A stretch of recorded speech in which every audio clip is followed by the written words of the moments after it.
Hello and welcome. As parents, all we want is to give our children the absolute best. But in our modern world, sometimes that love and care can lead to some really unexpected challenges. And one of the biggest ones we're facing today is childhood obesity. So today, we're going to dive deep into this growing issue in Vietnam. This isn't about blame, not at all. It's about understanding so we can love and support our kids in the healthiest way possible.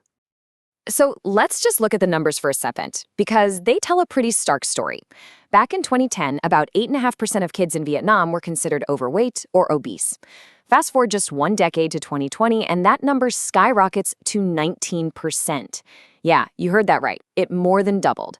We're now talking about nearly 1 in every 5 children. This isn't just a gradual trend, it's a massive, rapid shift. And it turns out this isn't just happening in a vacuum. The National Institute of Nutrition points out that Vietnam actually has one of the highest growth rates for childhood obesity in all of Southeast Asia. That really puts it into perspective, doesn't it? It shows just how fast this is becoming a major public health conversation for families all across the country. So, how are we going to break all this down? Well, first, we'll define what we're even talking about. Then we'll dig into the root causes. After that, we'll look at the very real consequences, but then we'll pivot to the positive stuff, actionable steps for families. And we'll wrap it all up by busting some common myths that can really hold us back. All right, let's jump right into our first section, a growing problem. Because to really get a handle on this, we need to be super clear about the words we're using. You hear overweight and obese thrown around a lot, sometimes together, but they actually mean 2 different things. Here's an easy way to think about it. Being overweight is like a yellow light. It's a warning sign. It means a child's weight is higher than what's considered healthy for their height. Obesity, though, that's the red light. That's a medical condition where the amount of excess body fat is high enough that it's starting to cause actual harm to their health. And that brings us back to that big number, 19%. And I really want to stress, this isn't just some abstract statistic. It represents millions of children whose health and happiness, both right now and for their future, are genuinely at risk. It's a reality that we're seeing every day in our schools, our neighborhoods, and for many of us, right in our own homes. Which leads us straight into section 2, and the question that's on every parent's mind, why? Why is this happening on such a large scale? Well, the truth is there's no single simple answer. It's more like a perfect storm of different factors all coming together. Now, this chart really breaks it down for us. It's easy to think it's all about genetics, and yeah, that plays a part, about 15%. But look at this. A whopping 70% comes down to improper nutrition. Add in another 15% for psychological and social factors, and you see that our lifestyle choices are overwhelmingly the main driver here.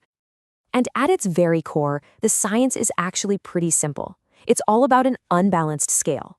On one side, you've got energy in. That's all the calories our kids get from food and drinks. On the other side, you have energy out, the calories they burn just by living, growing, and playing. For so many kids today, the energy inside is just way, way heavier.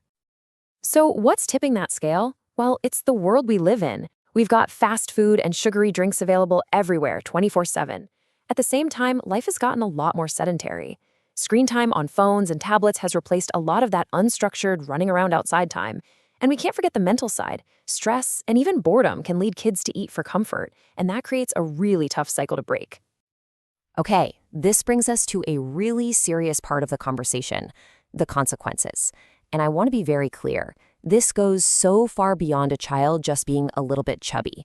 We are talking about major long-term effects on their entire life. The problem really attacks on 2 fronts. On one side, you have all the physical health risks, the diseases that you can measure and see.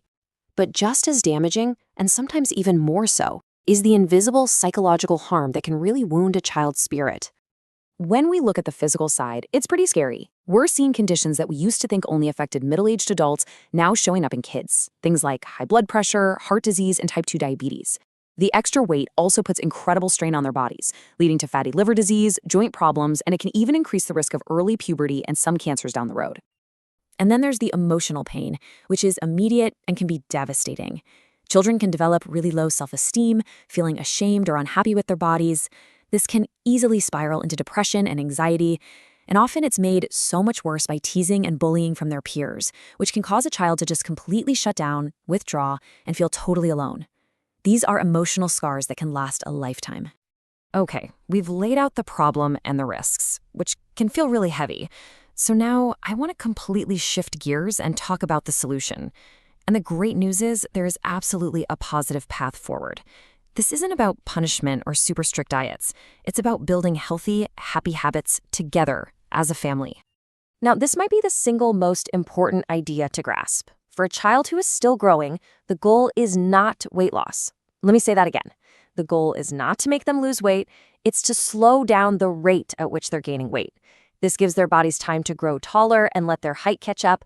But even more importantly, it helps them build a healthy relationship with food and activity that will stick with them for life.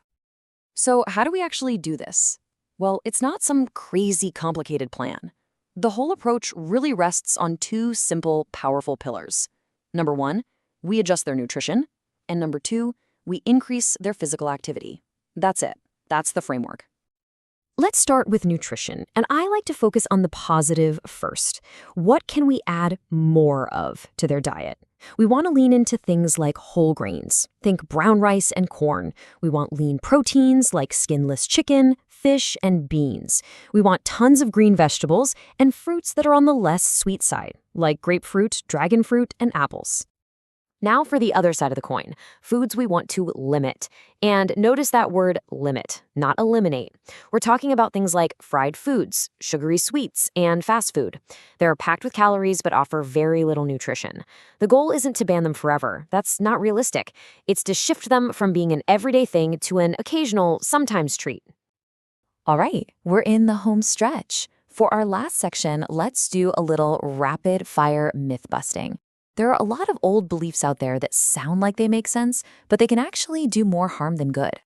Okay, first up, and this is a big one, to help a child manage their weight, is it a good idea to have them skip breakfast to cut calories? That is a big fat no. In fact, it completely backfires. Skipping breakfast makes a child's blood sugar crash. They feel tired, they can't focus in school, and what happens? They become ravenous later in the day, which almost always leads to them overeating at lunch and dinner to make up for it. All right, myth number two, another common fear for parents. Since milk has fat and calories, should an overweight child just avoid it altogether? Nope, this is another myth we need to bust. Milk has calcium and protein that are absolutely crucial for growing bones and helping kids reach their full height potential. The solution isn't to get rid of milk, it's just to make a smarter choice, like switching to unsweetened or low-fat versions. And this quote right here, it just perfectly captures the entire philosophy.